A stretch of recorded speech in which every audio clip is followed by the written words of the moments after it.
And of course, earlier this week, we did talk about exam anxiety as GCSEs and A Levels get underway here in Norfolk. And Leonora Langley is a counsellor who has in the past taught in schools all over the country. And she feels so strongly about her experience as a teacher and children's anxiety. She's written all about it. Let the souls of our children sing. It's all about nurturing emotional well-being in children. And Leonora joins me now. Good afternoon. Good afternoon, Kayleigh. Great to connect with you. Oh, and you as well. And I think it's fair to say you've seen both sides of this, haven't you, as a teacher and as a counsellor? Because when we talk anxiety, it has a huge impact on lives, doesn't it? Of course it does. Children have been under so much pressure, just as their parents have in the last 2 years. We've almost been confined as if in a chrysalis. And that's had a really detrimental effect on our children. But it's a bit more than that. I don't believe that the pandemic has created a mental health crisis out of nowhere. I think that what COVID has done is to accentuate and amplify a catastrophe that has been underplayed for a very long time. So for decades, we've turned a blind eye to the escalating problem of children's mental health at home and at school. But I think COVID provided us with a wake-up call, and it's given us a real opportunity to reassess and reset traditional protocols, including the way we parent and teach our children. There needs to be a greater emphasis on their emotional well-being and their mental health, which is a growing concern that I feel has now reached epidemic proportions. I think you're right, because it's almost like when you sort of put water in a saucepan and you turn it on high. You can see the bubbles kind of there, but you don't panic, do you? Sort of like, okay, that's there, but it's not disaster point. It's only when those bubbles suddenly come up and the saucepan overboils and goes all over the kitchen top and it all becomes catastrophe. Whereas it feels a bit like that with mental health. We need to turn that heat down. We need to get that support in before we've got water going everywhere and it's all going wrong very, very quickly. And often the times it can feel that that support doesn't happen early enough, I think. Definitely. Apparently, Kayleigh, we're presently in a situation in the UK where 1 in 6 children suffer from an identifiable mental health issue and 12.3% have a special need. But during my 30 years as a teacher and 15 as a counsellor, I think we've now reached a point where nearly all children have a special need, to a greater or lesser degree. So I've noticed that what might once have presented or described as a minor depression, such as feelings of sadness and helplessness, has now turned into major depression due to the unprecedented stress and anxiety in the young, which sadly can lead to self-harming. And it's shocking stats as well. And I know, if you've watched the Joe Wicks documentary on the BBC, Facing My Childhood, he sort of opens up that and explores kind of more that conversation around, how generations before. And I think, we're kind of, there's a whole generation now that are having children that were caught in that crux between we don't talk about this, but also we need help. And I think that then gets fed on. And I think Joe Wicks' documentary is really good at sort of exploring this, and that, a lot of people didn't talk about it. And then that gets passed on to the next generation. And then they don't talk about their own issues, which gets passed on.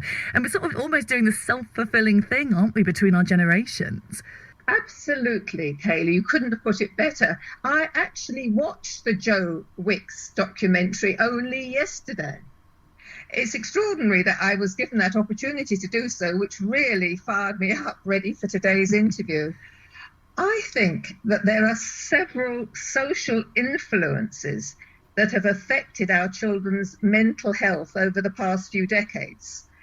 I've always believed that when you look at social problems, they're usually multifaceted. And because we're all interconnected as part of the family of humankind, I think there has to be a collective responsibility, because none of us is to blame, in a sense, and none of us is blameless.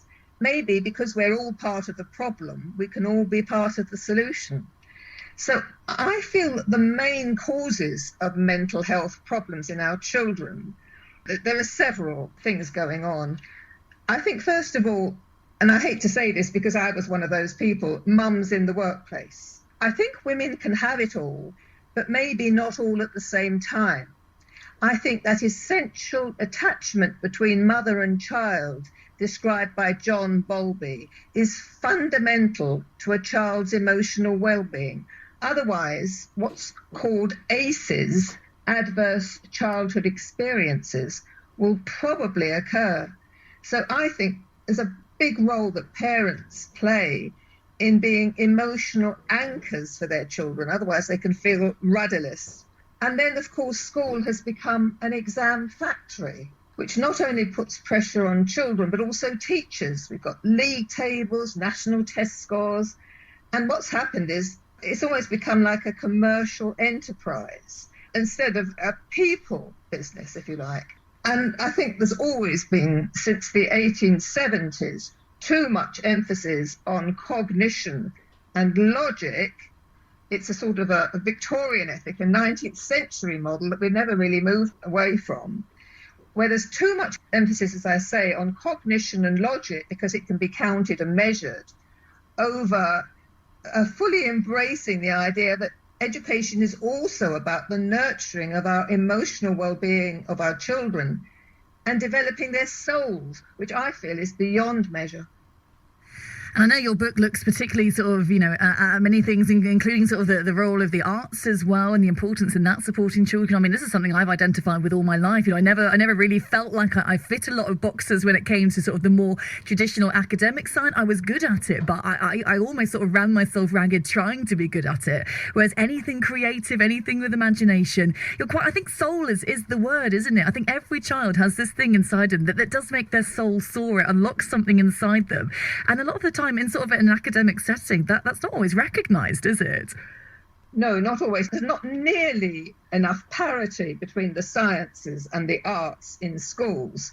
I believe we all come in with a unique path and soul journey. I dare say we all have a different interpretation of what the soul is. It's interesting that the poet John Keats described the world as being a veil of soul-making. I would describe the soul as our inner terrain, the non-materialistic spiritual side of what makes us human. I think it's the author of our lives, a sort of a luminous force that inspires us and guides us. And if we encourage and allow the souls of our children to sing, that joy can last a lifetime. I know you're a singer, and I'm a singer, and I'm a pianist.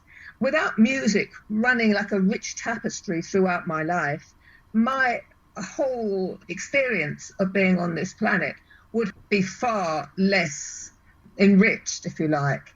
I absolutely believe in the arts and empowering children. So wherever I've been able to within schools, I've always encouraged children to get into poetry, more music, drama, film studies, dance. I think dance is an amazingly powerful art form.